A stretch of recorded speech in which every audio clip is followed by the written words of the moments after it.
नमस्कार दोस्तों, मैं हूं बेनाम। आज की कहानी एक रहस्यमयी यक्षिणी और एक साधारण लड़के की मोहब्बत पर आधारित है। ये सिर्फ एक प्रेम कहानी नहीं है, ये है मोहब्बत, रहस्य और डर का ऐसा संगम जो आपके रोंगटे खड़े कर देगा।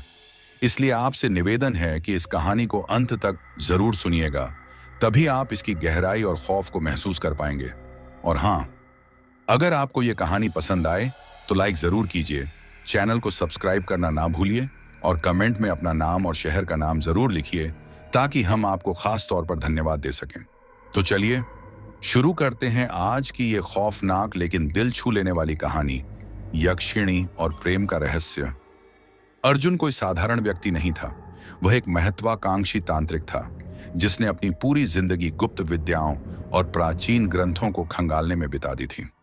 उसकी खोज उसे इस वीरान जंगल के बीच एक ऐसे मंदिर तक ले आई थी जिसके बारे में कहा जाता था कि यहाँ एक शक्तिशाली यक्षिणी वास करती है। किंवदंतियां कहती थीं कि वह यक्षिणी इतनी सुंदर थी कि जो भी उसे देखता वह उसके मोहपाश में फंस जाता था, और इतनी शक्तिशाली कि वह किसी भी इच्छा को पूरा कर सकती थी। लेकिन उसकी शक्ति का एक काला पहलू भी था जो उसे वश में करने की कोशिश करता। उसे वह अपनी क्रूरता का शिकार बना लेती थी। अर्जुन को इन कहानियों पर पूरा विश्वास था और उसका लक्ष्य सिर्फ यक्षिणी को देखना नहीं बल्कि उसे अपने वश में करना था। उसे अपनी पत्नी बनाना था ताकि वह उसकी असीमित शक्तियों का स्वामी बन सके और उसके साथ संबंध बना सके। उसने महीनों तक इस अनुष्ठान की तैयारी की थी, हर मंत्र हर विधि को रटा था, और अब वह उस बिंदु पर था जहां से वापस लौट पाना असंभव था। उसके पास एक प्राचीन पोथी थी जिसमें यक्षिणी को वश में करने के जटिल और खतरनाक तरीके लिखे थे। हर पन्ने पर खून के धब्बे थे जो शायद उन लोगों के थे जिन्होंने पहले कभी ऐसी कोशिश की थी और अपनी जान गंवा दी थी। अर्जुन के दिल की धड़कनें तेज हो रही थीं, लेकिन उसके चेहरे पर दृढ़ संकल्प का भाव था। वह जानता था कि अगर वह सफल हो गया तो वह दुनिया का सबसे शक्तिशाली व्यक्ति बन जाएगा, और अगर असफल रहा तो उसकी आत्मा हमेशा के लिए इस जंगल में भटकती रहेगी। जैसे ही अर्जुन मंदिर के अंदर पहुंचा, हवा में एक अजीब सी ठंडक घुल गई। मंदिर के अंदरूनी हिस्से में जहां कभी मूर्तियां स्थापित थीं, अब सिर्फ टूटे हुए पत्थर और मकड़ी के जाले थे। बीच में एक काली वेदी थी जिस पर उसने अपनी सामग्री रखी, चंदन की लकड़ी, धूप, कुछ दुर्लभ जड़ी बूटियां और एक तेज धार वाला खंजर। उसने अपने चारों ओर एक सुरक्षा घेरा बनाया, मंत्रों का जाप करते हुए। उसकी आवाज रात के सन्नाटे में गूंज रही थी और हर मंत्र के साथ हवा में एक अजीब सी कंपन महसूस हो रही थी। जैसे जैसे वह मंत्रों का जाप करता गया, मंदिर के अंदर की हवा भारी होती गई और उसे लगा जैसे कोई अदृश्य शक्ति उसके चारों ओर मंडरा रही है। उसकी त्वचा पर रोंगटे खड़े हो गए, लेकिन उसने अपनी एकाग्रता भंग नहीं होने दी। उसने आंखें बंद कर लीं और यक्षिणी का आह्वान करने लगा, उसके नाम का जाप करने लगा। पोथी में लिखा था कि यक्षिणी को वश में करने के लिए उसे पहले अपनी इच्छा शक्ति से उसे आकर्षित करना होगा, उसे अपने जाल में फंसाना होगा। यह जाल कोई भौतिक नहीं था बल्कि मानसिक और आध्यात्मिक था। उसे यक्षिणी की कमजोरियों को समझना था, उसकी इच्छाओं को जानना था और फिर उन्हें अपने फायदे के लिए इस्तेमाल करना था। अर्जुन ने अपनी पूरी ऊर्जा मंत्रों में लगा दी और अचानक वेदी पर रखी धूप से एक गहरा काला धुआं उठने लगा जो धीरे धीरे एक आकृति में बदलने लगा। धुआं घना होता गया और उससे एक स्त्री की परछाई उभरने लगी। पहले वह अस्पष्ट थी, फिर धीरे धीरे उसने आकार लेना शुरू किया। उसकी सुंदरता इतनी अलौकिक थी कि अर्जुन की सांसें थम गईं। उसके बाल रात जैसे काले थे, आंखें तारों सी चमक रही थीं और उसकी त्वचा चांदनी सी सफेद थी। वह किसी अप्सरा से कम नहीं थी, लेकिन उसकी आंखों में एक ऐसी गहराई थी जो किसी भी इंसान को डरा सकती थी। एक प्राचीन शक्ति, एक असीमित ज्ञान और एक भयानक क्रूरता। यह यक्षिणी थी। वह हवा में तैर रही थी, उसके पैर जमीन को नहीं छू रहे थे। उसकी उपस्थिति से मंदिर की हर चीज कांप रही थी और अर्जुन को लगा जैसे उसकी आत्मा उसके शरीर से बाहर निकल रही है। यक्षिणी ने अपनी गहरी मधुर आवाज में कहा, हे नश्वर, तूने मुझे क्यों पुकारा? क्या तू अपनी मृत्यु को आमंत्रित कर रहा है? उसकी आवाज में एक अजीब सी गूंज थी जो अर्जुन के कानों में नहीं बल्कि सीधे उसकी आत्मा में उतर रही थी। अर्जुन ने हिम्मत जुटाई और बोला, हे देवी, मैं आपकी शक्ति का सम्मान करता हूं। मैं आपको वश में करने नहीं आया, बल्कि आपके साथ एक संबंध बनाकर आपके साथ संभोग करना चाहता हूं। यह उसकी चाल थी। पोथी में लिखा था कि यक्षिणी को सीधे वश में करने की कोशिश करना आत्मघाती होगा। उसे पहले उसे विश्वास दिलाना होगा कि वह उसका सम्मान करता है, और फिर धीरे धीरे उसे अपने नियंत्रण में लेना होगा। यक्षिणी ने एक रहस्यमय मुस्कान दी। संबंध एक नश्वर और एक यक्षिणी के बीच यह असंभव है। मैं इंसानों के साथ संभोग नहीं करती। उसकी मुस्कान में एक अजीब सी ठंडक थी जो अर्जुन को अंदर तक कंपा गई। अर्जुन ने कहा, कुछ भी असंभव नहीं देवी। मैं आपकी शक्ति को समझता हूं, और मैं आपको वह सब कुछ दे सकता हूं जो आप एक नश्वर से उम्मीद नहीं कर सकती। सम्मान, वफादारी और एक ऐसी दुनिया जहां आपकी शक्ति का कोई मुकाबला नहीं होगा। उसने यक्षिणी की आंखों में देखा, अपनी इच्छा शक्ति को केंद्रित करते हुए। वह जानता था कि यक्षिणी को सिर्फ शक्ति और सम्मान की भूख नहीं होती, बल्कि कभी कभी वे अकेलेपन और मानवीय भावनाओं की भी तलाश में होती हैं, भले ही वे इसे स्वीकार न करें। उसने पोथी में पढ़ा था कि यक्षिणी को अपने जाल में फंसाने का सबसे अच्छा तरीका उसकी छिपी हुई इच्छाओं को पहचानना और उन्हें पूरा करने का वादा करना है। उसने यक्षिणी को अपनी दुनिया की झलक दिखाई, जहां वह उसे सर्वोपरि स्थान देगा, जहां उसकी हर इच्छा पूरी होगी और जहां वह कभी अकेली महसूस नहीं करेगी। यह एक खतरनाक जुआ था, क्योंकि अगर यक्षिणी को उसकी चाल का जरा भी अंदाजा हो जाता तो वह उसे पल भर में राख कर सकती थी। यक्षिणी ने अर्जुन के चारों ओर चक्कर लगाना शुरू किया। उसकी आंखों में एक अजीब सी जिज्ञासा थी। तू मुझे क्या दे सकता है नश्वर? मेरे पास वो सब कुछ है जो तू कभी सोच भी नहीं सकता। अर्जुन ने जवाब दिया, मैं आपको वह दे सकता हूं जो आपके पास नहीं है। एक ऐसा संबंध जो आपको इस नश्वर दुनिया से जोड़ेगा, एक ऐसा प्रेम जो आपकी अमरता को एक नया अर्थ देगा। यह सुनकर यक्षिणी कुछ पल के लिए शांत हो गई। उसकी आंखों में एक पल के लिए कुछ ऐसा दिखा जो अर्जुन ने कभी उम्मीद नहीं की थी। एक हल्की सी उदासी, एक पुरानी याद। अर्जुन ने तुरंत इस अवसर को लपक लिया। उसने यक्षिणी को अपनी कहानियां सुनाई, अपनी दुनिया के बारे में बताया और उसे विश्वास दिलाया कि वह उसके लिए एक नया जीवन ला सकता है। उसने उसे अपने सपनों के बारे में बताया, अपनी महत्वाकांक्षाओं के बारे में, और कैसे वे दोनों मिलकर इस दुनिया पर राज कर सकते हैं।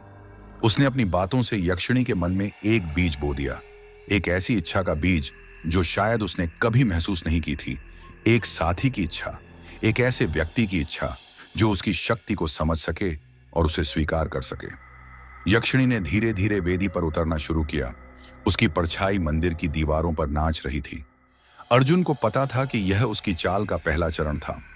यक्षिणी उसके जाल में फंसने लगी थी।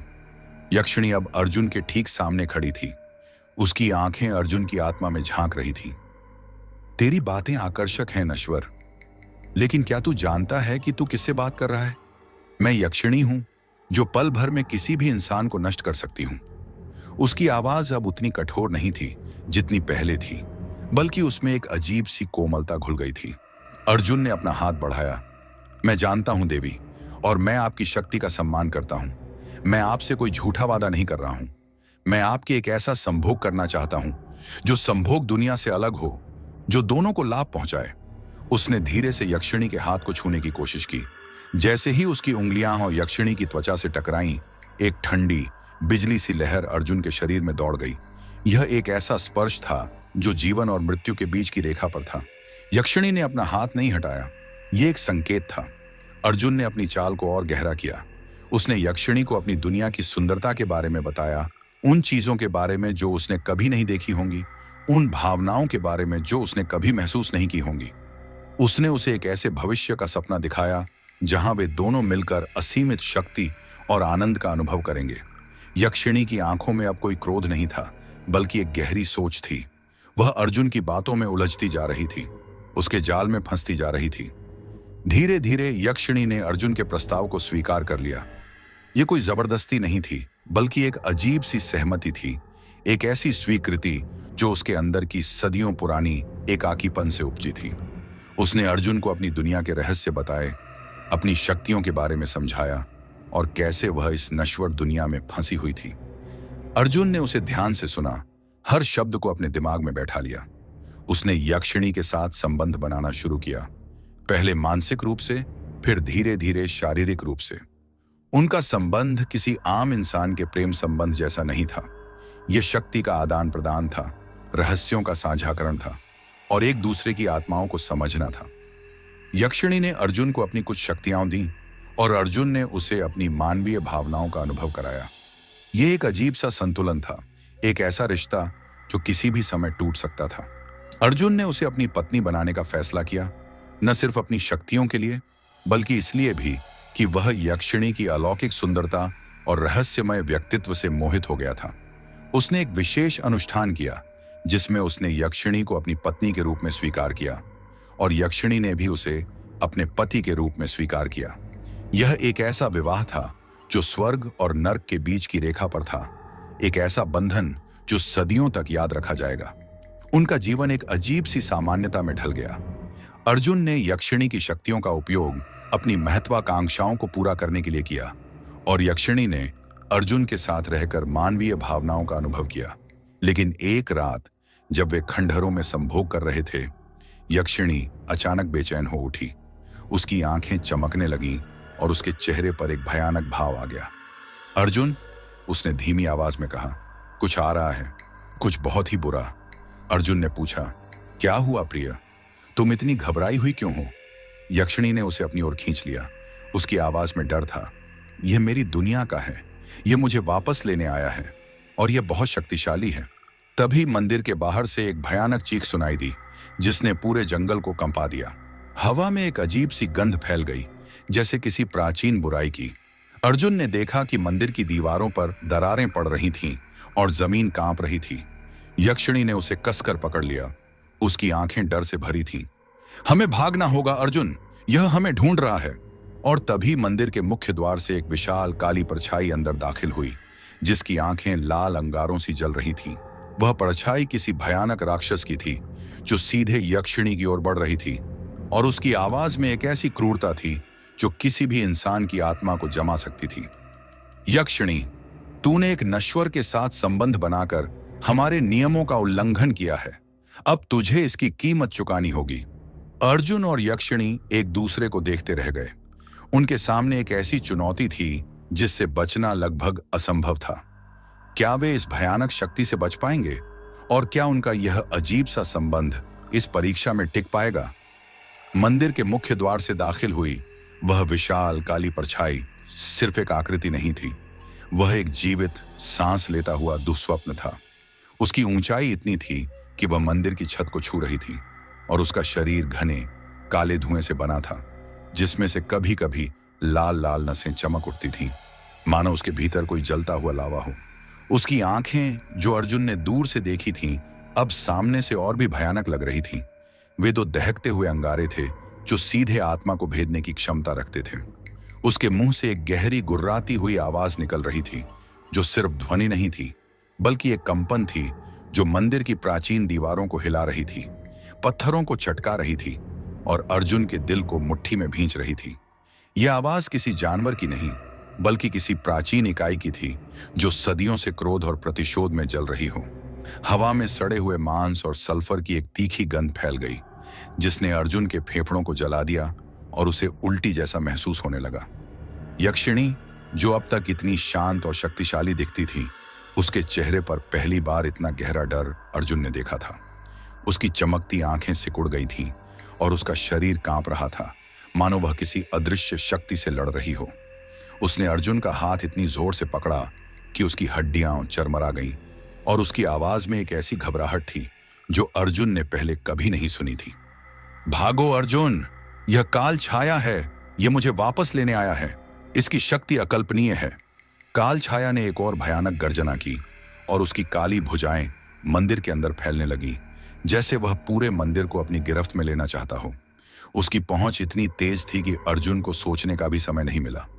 यक्षिणी ने अपनी पूरी शक्ति से अर्जुन को अपनी ओर खींचा और एक पल में वे मंदिर के पिछले हिस्से की ओर भागे, जहां एक संकरा अंधेरा रास्ता जंगल की ओर जाता था। जैसे ही वे भागे, काल छाया की एक भुजा उनके ठीक पीछे जमीन पर गिरी, जिससे जमीन में एक गहरा गड्ढा बन गया और धूल का एक गुब्बार उठा। मंदिर की प्राचीन दीवारें चरमराकर गिरने लगीं और छत से पत्थर गिरने लगे, मानो मंदिर खुद अपनी मौत का शोक मना रहा हो।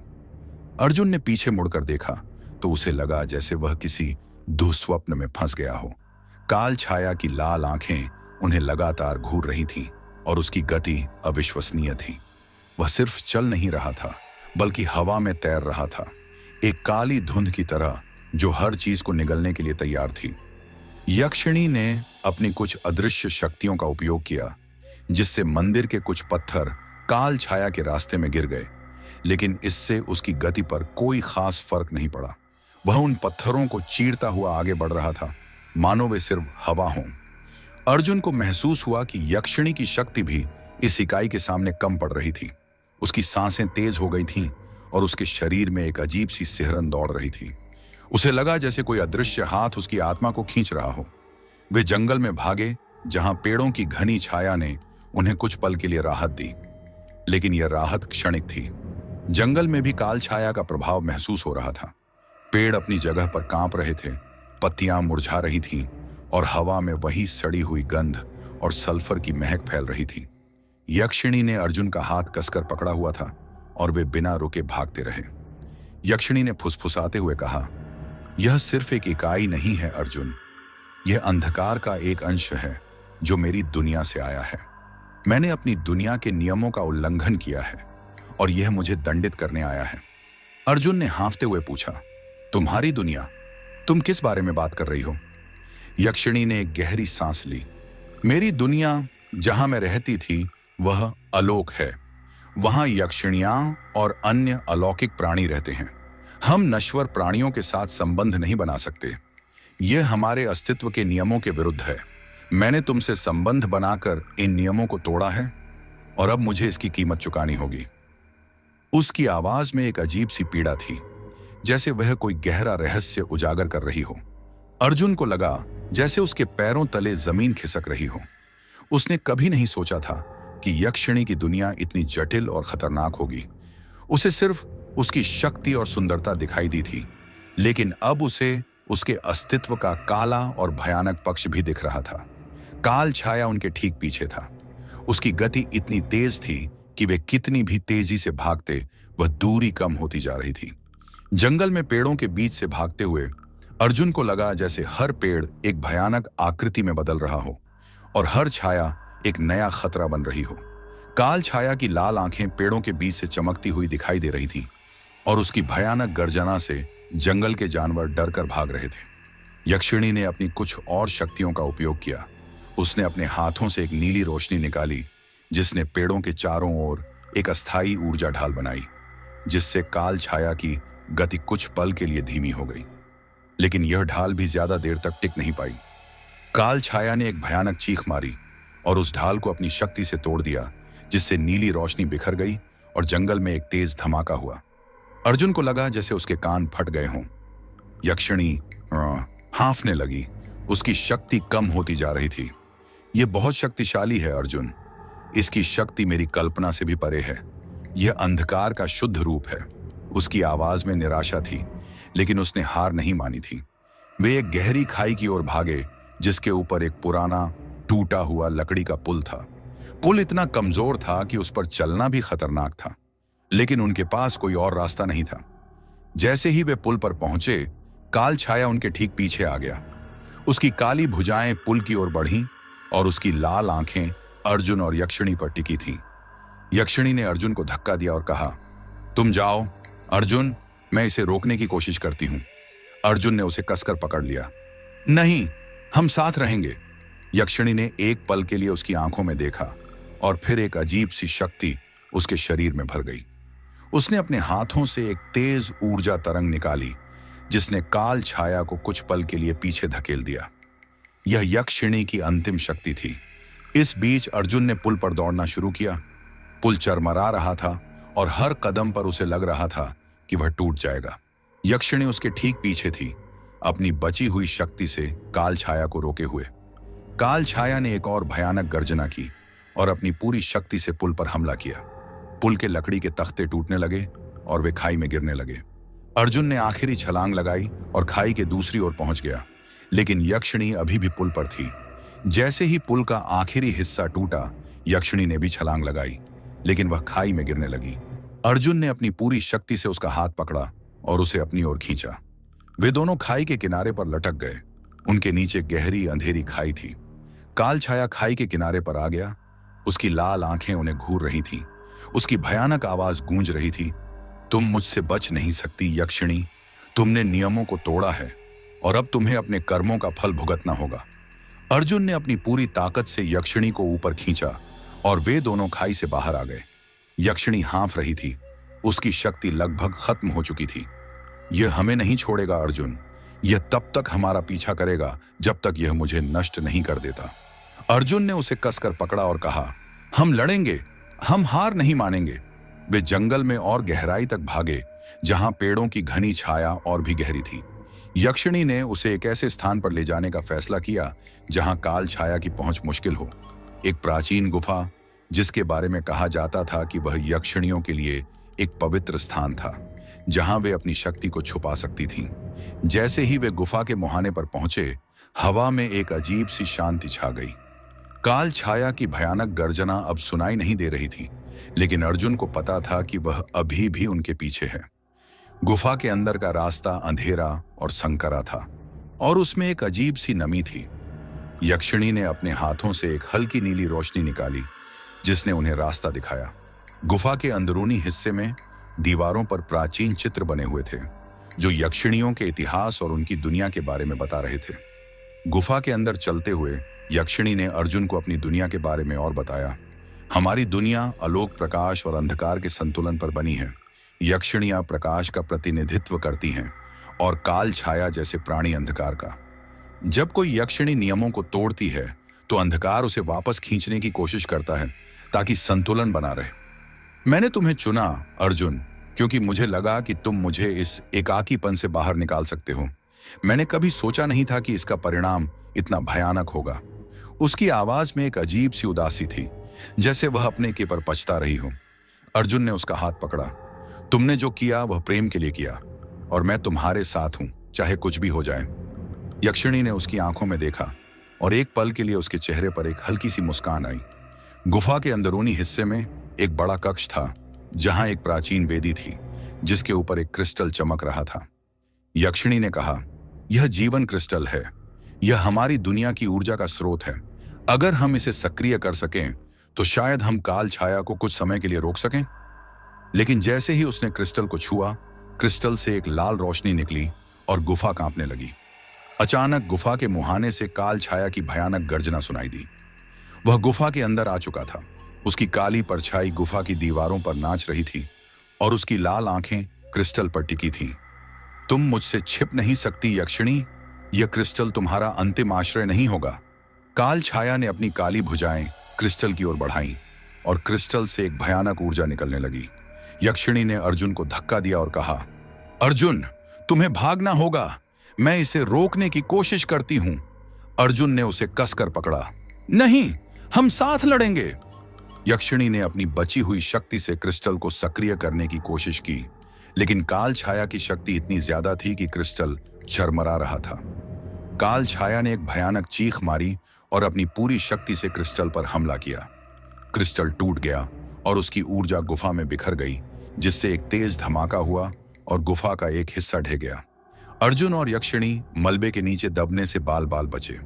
जब धूल हटी तो उन्होंने देखा कि काल छाया अब और भी बड़ा और भयानक हो गया था और उसकी आंखों में एक नई क्रूर चमक थी। काल छाया अब उनके ठीक सामने खड़ा था। उसकी विशाल आकृति गुफा के पूरे कक्ष को घेरे हुए थी। उसकी लाल आंखें अर्जुन और यक्षिणी पर टिकी थीं और उसके मुंह से एक भयानक विजयी गर्जना निकल रही थी। यक्षिणी ने अपनी अंतिम शक्ति से अर्जुन को अपनी ओर खींचा और एक छोटे से दरार में धकेल दिया, जो गुफा के अंदरूनी हिस्से में एक और गुप्त मार्ग की ओर जाता था। भागो अर्जुन, तुम्हें जीवित रहना होगा। मेरी दुनिया के रहस्य अभी भी तुम्हारे पास हैं। तुम्हें उन्हें सुरक्षित रखना होगा। उसकी आवाज में एक अजीब सी दृढ़ता थी, जैसे वह कोई अंतिम बलिदान दे रही हो। अर्जुन ने उसे कसकर पकड़ा। नहीं, मैं तुम्हें छोड़कर नहीं जाऊंगा। लेकिन यक्षिणी ने उसे धक्का दिया और दरार बंद होने लगी। अर्जुन ने देखा कि काल छाया यक्षिणी की ओर बढ़ रहा था। और यक्षिणी अपनी अंतिम शक्ति से उसे रोकने की कोशिश कर रही थी।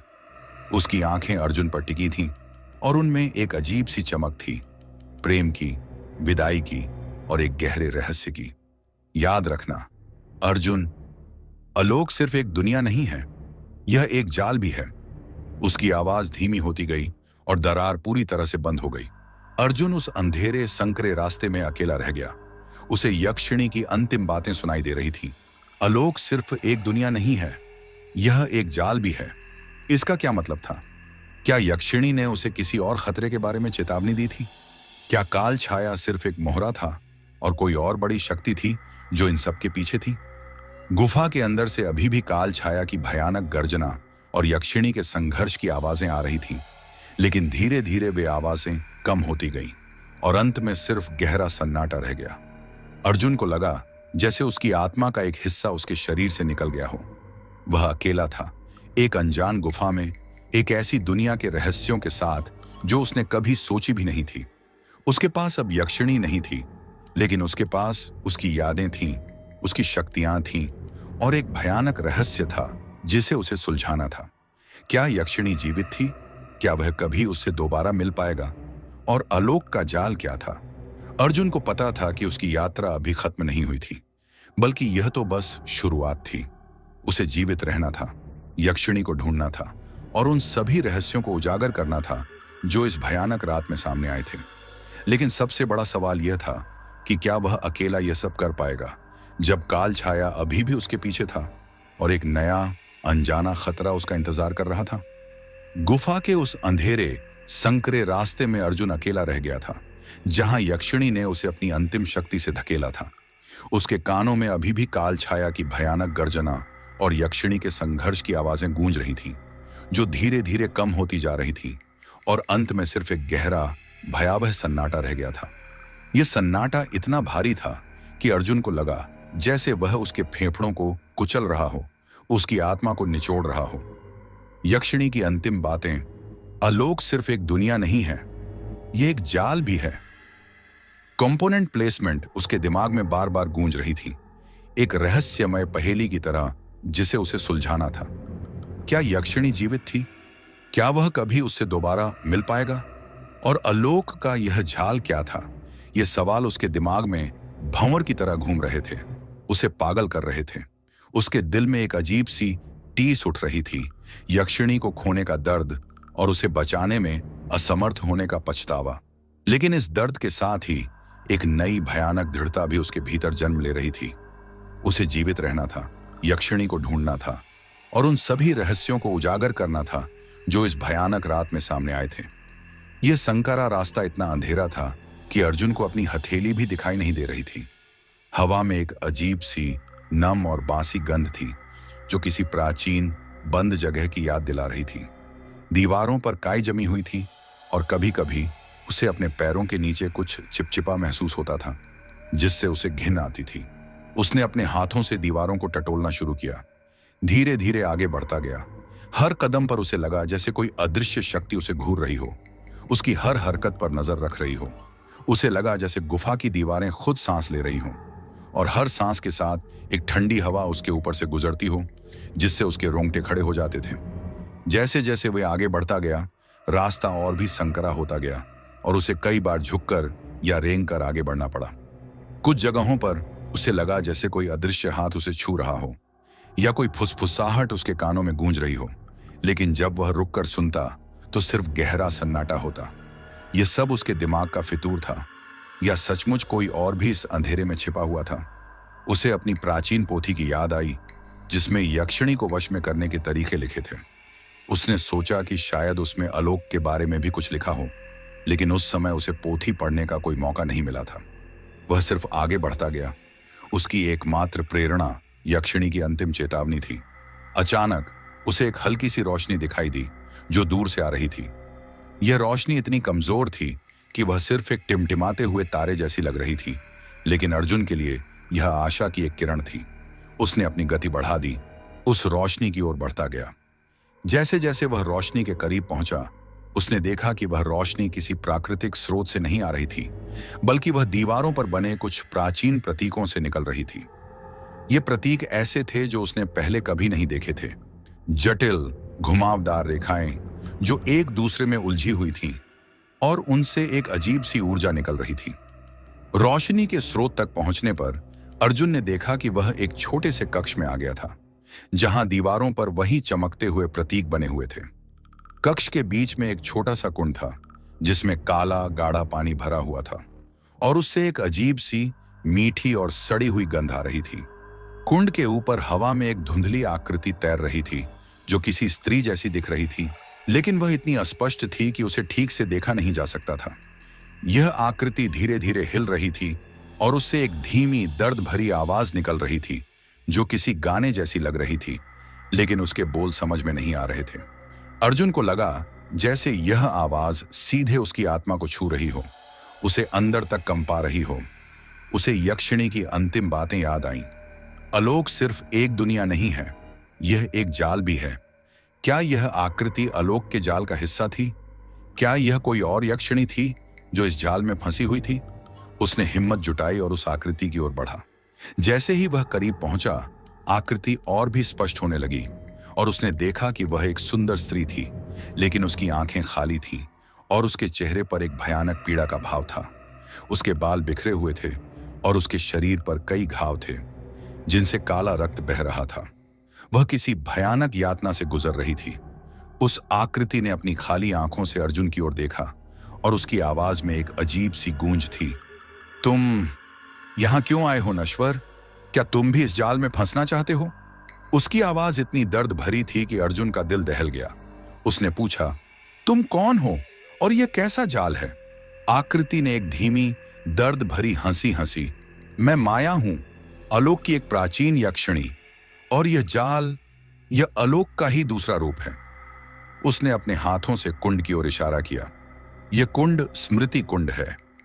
इसमें आलोक में फंसी हुई सभी यक्षिणियों की यादें और पीड़ाएं समाई हुई हैं। जब कोई यक्षिणी नियमों को तोड़ती है तो उसे यहां खींच लिया जाता है और उसकी आत्मा को इस कुंड में कैद कर लिया जाता है, ताकि उसकी शक्ति का उपयोग आलोक के संतुलन को बनाए रखने के लिए किया जा सके। अर्जुन को लगा जैसे उसके पैरों तले जमीन खिसक गई हो। यह यक्षिणी की चेतावनी का असली मतलब था। आलोक सिर्फ एक दुनिया नहीं थी, बल्कि एक ऐसी प्रणाली थी जो अपनी यक्षिणियों को अपनी शक्ति के लिए इस्तेमाल करती थी, उन्हें एक भयानक जाल में फंसाती थी। माया ने कहा, काल छाया सिर्फ एक रक्षक है, एक मोहरा है। असली शक्ति आलोक के नियमों में है, जो हमें यहां कैद रखते हैं। अर्जुन ने पूछा, क्या यक्षिणी, मेरी यक्षिणी भी यहां है? माया की खाली आंखों में एक पल के लिए कुछ चमका। हां, वह भी यही है। उसकी आत्मा भी इस कुंड में कैद है। उसकी पीड़ा, उसकी यादें, सब यही हैं। अर्जुन का दिल टूट गया। यक्षिणी ने उसे बचाने के लिए खुद को इस भयानक जाल में फंसा लिया था, लेकिन माया की बातों में एक अजीब सी उम्मीद भी थी। तुम उसे बचा सकते हो नश्वर, लेकिन तुम्हें आलोक के नियमों को समझना होगा। तुम्हें इस जाल को तोड़ना होगा। माया ने अपने हाथों से कुंड में इशारा किया। तुम्हें इस कुंड में प्रवेश करना होगा। तुम्हें उसकी यादों और पीड़ाओं का सामना करना होगा, तभी तुम उसे मुक्त कर पाओगे। अर्जुन को पता था कि यह एक खतरनाक काम था। कुंड में प्रवेश करना मतलब यक्षिणी की सभी पीड़ाओं को महसूस करना, उसके सभी दुःस्वप्नों को जीना। लेकिन उसके पास कोई और रास्ता नहीं था। उसने अपनी आंखें बंद की, यक्षिणी की यादों को अपने दिमाग में लाया और कुंड के काले पानी में कूद गया।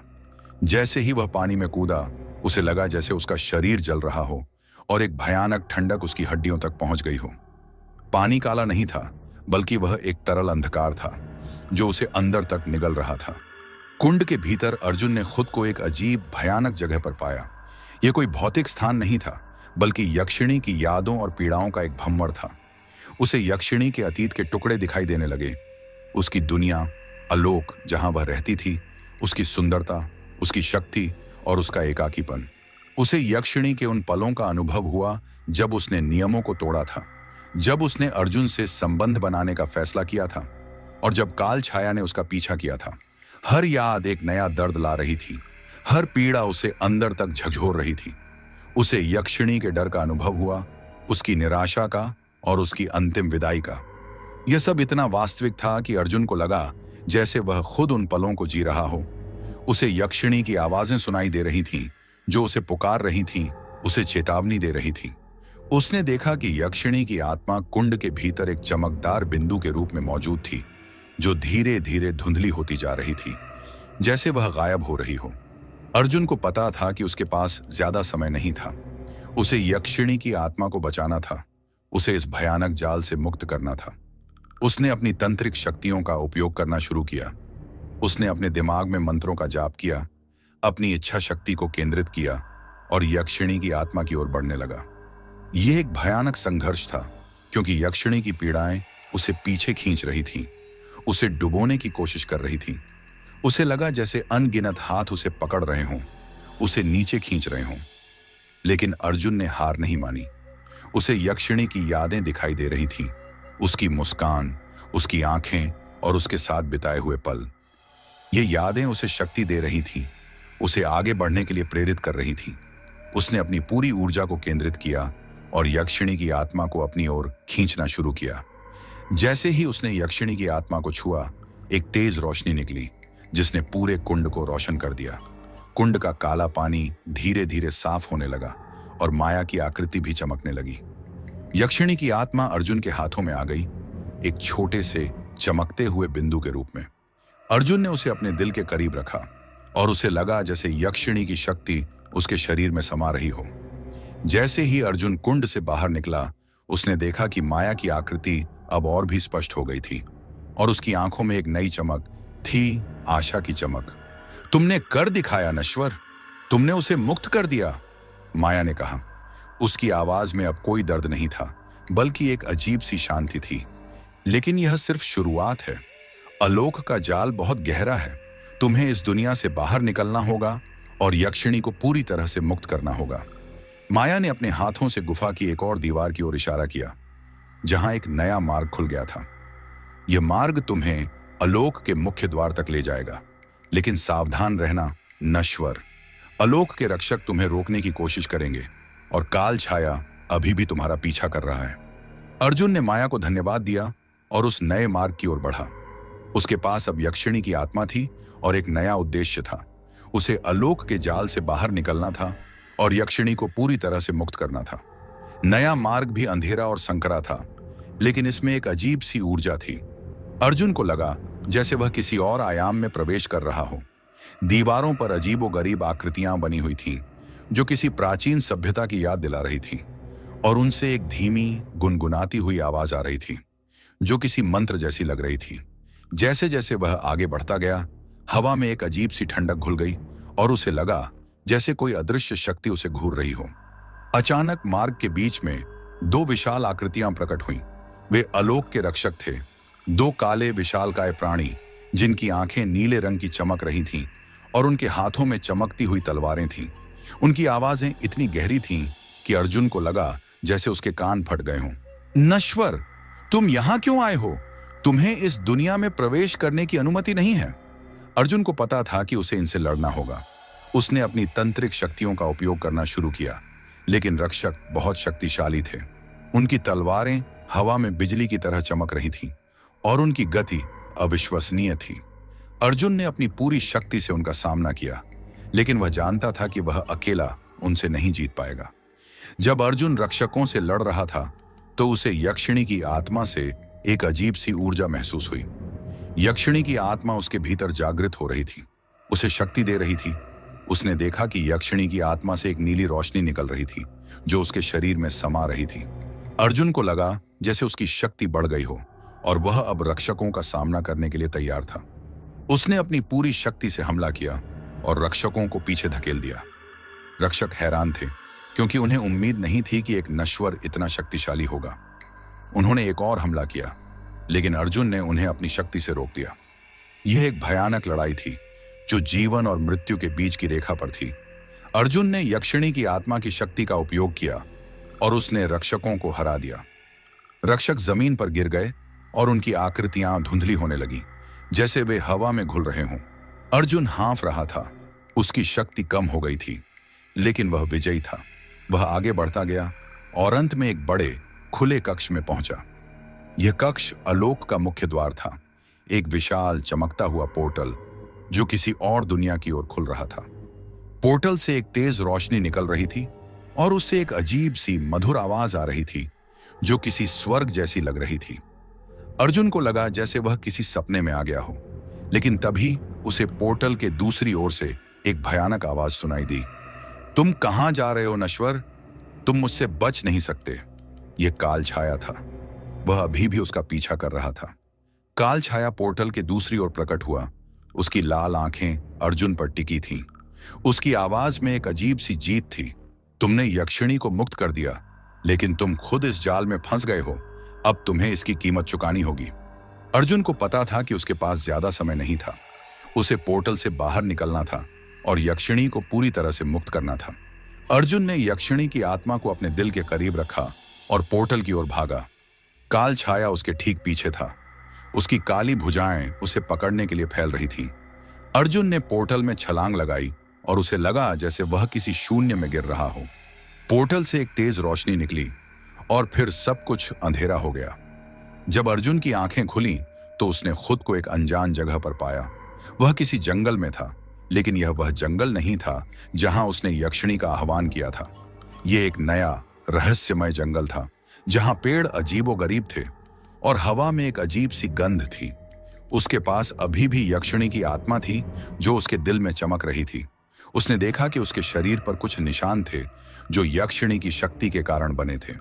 वह अकेला था एक अनजान दुनिया में, लेकिन उसके पास एक नया उद्देश्य था। उसे यक्षिणी को पूरी तरह से मुक्त करना था और अलोक के रहस्यों को उजागर करना था।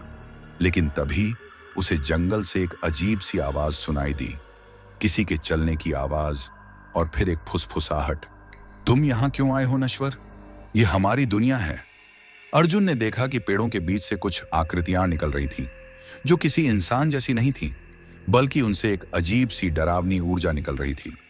वे कौन थे? क्या वे अलोक के और रक्षक थे, या कोई और नई शक्ति थी जो उसका इंतजार कर रही थी? अर्जुन को पता था कि उसकी यात्रा अभी खत्म नहीं हुई थी, बल्कि यह तो बस शुरुआत थी। और इस नई दुनिया में उसे पता नहीं था कि उसके लिए क्या इंतजार कर रहा था, और क्या यक्षिणी की आत्मा उसे इस नए खतरे से बचा पाएगी। जब अर्जुन की आंखें खुलीं तो उसने खुद को एक ऐसे जंगल में पाया जहां की हवा में एक अजीब धातु जैसी गंध थी और पेड़ों की पत्तियां गहरे नीले रंग की थीं, जो किसी अज्ञात प्रकाश स्रोत से चमक रही थीं। आसमान में एक नहीं बल्कि 3 चांद थे, एक लाल, एक हरा और एक नीला, जो एक रहस्यमय रोशनी बिखेर रहे थे, जिससे पूरा परिदृश्य किसी परग्रही दुनिया जैसा लग रहा था। जमीन पर अजीबोगरीब चमकती हुई वनस्पतियां उगी हुई थीं, जिनसे एक धीमी गुनगुनाती हुई आवाज आ रही थी, मानो वे आपस में बात कर रही हों। यह वह जंगल नहीं था जहां उसने यक्षिणी का आह्वान किया था, न ही यह वह दुनिया थी जिसे वह जानता था। यह आलोक का दूसरा आयाम था, एक ऐसा स्थान जहां वास्तविकता और कल्पना की सीमाएं धुंधली हो जाती थीं। यक्षिणी की आत्मा अभी भी उसके दिल में एक चमकते हुए बिंदु के रूप में मौजूद थी, जो उसे एक अजीब सी गर्माहट और शक्ति दे रही थी। उसके शरीर पर अब और भी गहरे निशान थे, जो यक्षिणी की शक्ति के कारण बने थे, मानो उसकी त्वचा पर प्राचीन प्रतीक उकेरे गए हों। ये निशान कभी कभी चमक उठते थे, जिससे अर्जुन को अपनी बढ़ी हुई शक्ति का एहसास होता था। वह अकेला था एक अनजान दुनिया में, लेकिन उसके पास एक नया उद्देश्य था, यक्षिणी को पूरी तरह से मुक्त करना और आलोक के रहस्यों को उजागर करना। उसे पता था कि काल छाया अभी भी उसका पीछा कर रहा होगा, लेकिन इस नई दुनिया में उसे यह भी नहीं पता था कि उसके लिए क्या इंतजार कर रहा था। जैसे ही अर्जुन ने अपने कदम आगे बढ़ाए, पेड़ों के बीच से कुछ आकृतियां निकलती हुई दिखाई दी। वे किसी इंसान जैसी नहीं थीं, बल्कि उनसे एक अजीब सी डरावनी ऊर्जा निकल रही थी। उनकी त्वचा पारदर्शी थी, जिससे उनकी हड्डियों और नसों का जाल दिखाई दे रहा था, और उनकी आंखें पूरी तरह से काली थीं, जिनमें कोई पुतली नहीं थी। वे धीरे धीरे अर्जुन की ओर बढ़ रहे थे। उनके मुंह से एक धीमी फुसफुसाहट जैसी आवाज निकल रही थी, जो किसी प्राचीन भाषा में कुछ कह रही थी, लेकिन अर्जुन को समझ नहीं आ रहा था। ये आलोक के छाया निवासी थे, ऐसे प्राणी जो इस आयाम में रहते थे और जो आलोक के नियमों के संरक्षक थे। उनकी उपस्थिति से हवा में एक अजीब सी ठंडक घुल गई और अर्जुन को लगा जैसे उसकी आत्मा जम रही हो। यक्षिणी की आत्मा उसके दिल में तेज धड़कने लगी, मानो उसे चेतावनी दे रही हो। अर्जुन ने अपनी तंत्रिक शक्तियों को केंद्रित किया और अपने चारों ओर एक ऊर्जा ढाल बनाई। छाया निवासी उसके करीब आए और उनमें से एक ने अपना पारदर्शी हाथ उसकी ओर बढ़ाया, मानो उसे छूना चाहता हो। अर्जुन ने देखा कि उसके हाथ से एक काली धुंध निकल रही थी, जो उसकी ऊर्जा ढाल को भेदने की कोशिश कर रही थी। अर्जुन को पता था कि उसे इनसे लड़ना होगा, लेकिन वह यह भी जानता था कि ये सिर्फ मोहरे थे और असली खतरा कहीं और था। छाया निवासियों ने अर्जुन पर हमला किया। उनकी गति अविश्वसनीय थी और वे हवा में तैरते हुए अर्जुन के चारों ओर चक्कर लगा रहे थे, उसे घेरने की कोशिश कर रहे थे। उनके पारदर्शी हाथों से काली ऊर्जा निकल रही थी, जो अर्जुन की ऊर्जा ढाल पर टकरा रही थी, जिससे ढाल चरमरा रही थी। अर्जुन ने अपनी बढ़ी हुई शक्ति का उपयोग किया। यक्षिणी की आत्मा उसके भीतर जागृत हो रही थी, उसे नई शक्तियां दे रही थी। उसने अपने हाथों से एक नीली ऊर्जा तरंग निकाली, जिसने छाया निवासियों को पीछे धकेल दिया। वे दर्द से चीखने लगे और उनकी पारदर्शी त्वचा पर दरारें पड़ने लगीं।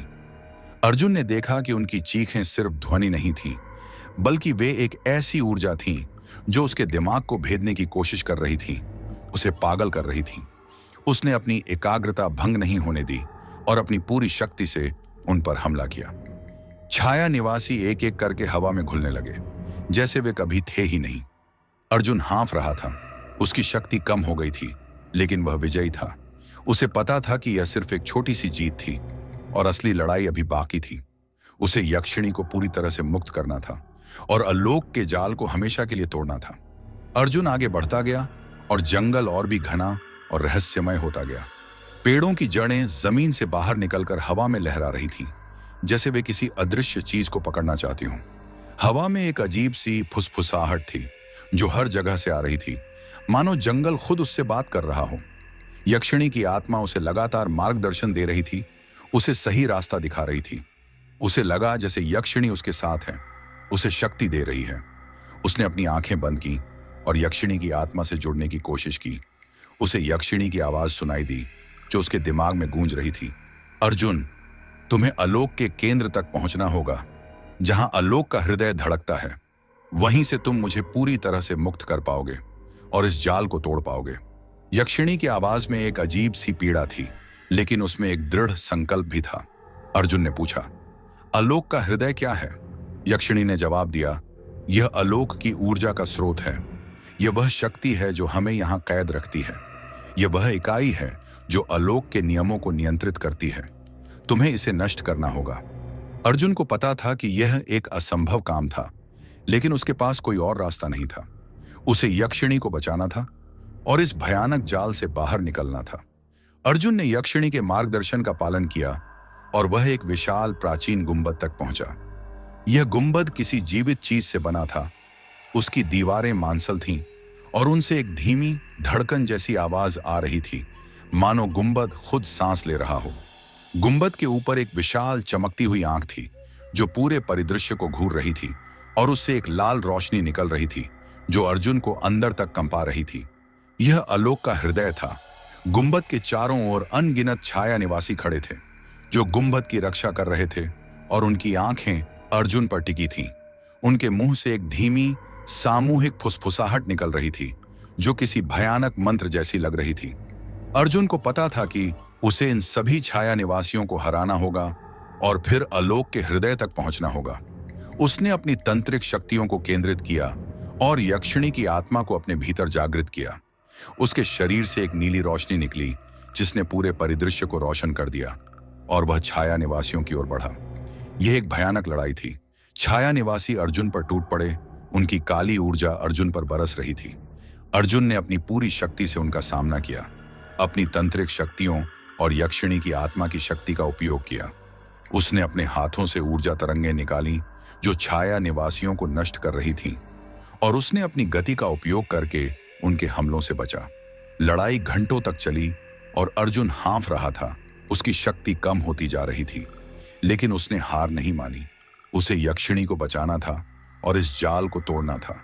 जैसे जैसे वह लड़ता गया, यक्षिणी की आत्मा उसके भीतर और भी शक्तिशाली होती गई, उसे नई ऊर्जा दे रही थी।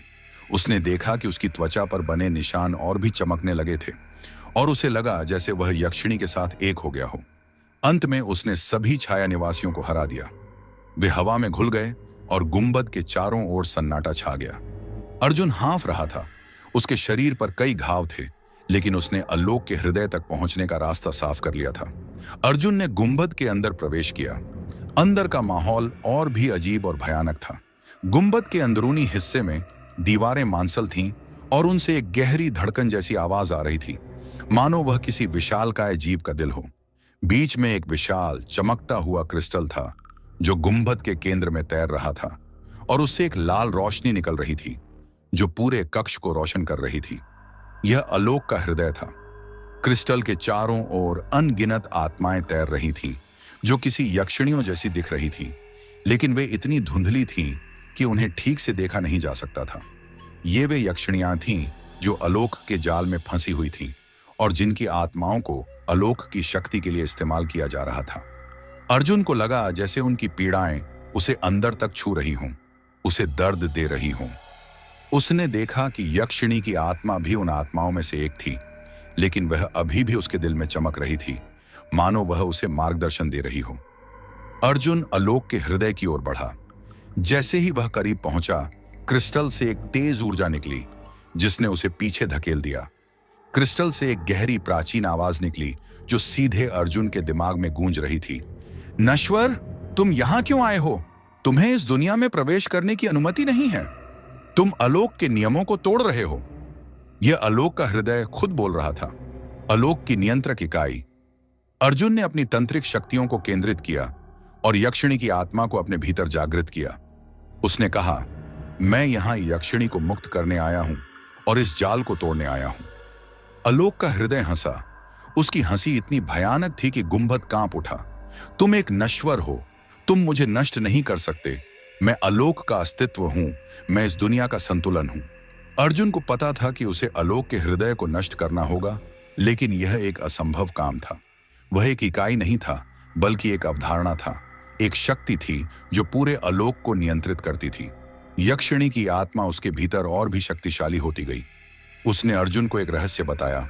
अर्जुन, आलोक का हृदय सिर्फ एक ऊर्जा स्रोत नहीं है, यह आलोक की सभी यक्षिणियों की सामूहिक शक्ति और चेतना भी है। तुम्हें इसे नष्ट नहीं करना है, तुम्हें इसे मुक्त करना है। तुम्हें इसकी चेतना को जगाना होगा, इसे अपने असली उद्देश्य को याद दिलाना होगा। अर्जुन को समझ में नहीं आया कि इसका क्या मतलब था, लेकिन उसने यक्षिणी पर विश्वास किया।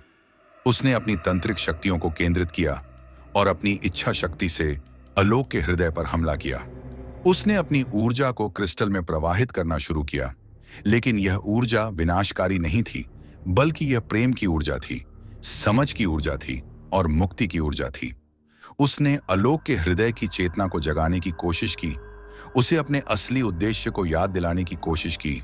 संतुलन बनाए रखना, न कि कैद करना। यह एक मानसिक लड़ाई थी जो किसी भी शारीरिक लड़ाई से ज्यादा कठिन थी। आलोक का हृदय ने अर्जुन का विरोध किया, उसे पीछे धकेलने की कोशिश की, लेकिन अर्जुन ने हार नहीं मानी। उसे यक्षिणी की यादें दिखाई दे रही थीं, उसकी मुस्कान, उसकी आंखें और उसके साथ बिताए हुए पल। ये यादें उसे शक्ति दे रही थीं, उसे आगे बढ़ने के लिए प्रेरित कर रही थीं। उसने अपनी पूरी ऊर्जा को केंद्रित किया और आलोक के हृदय की चेतना को जगाने में सफल रहा।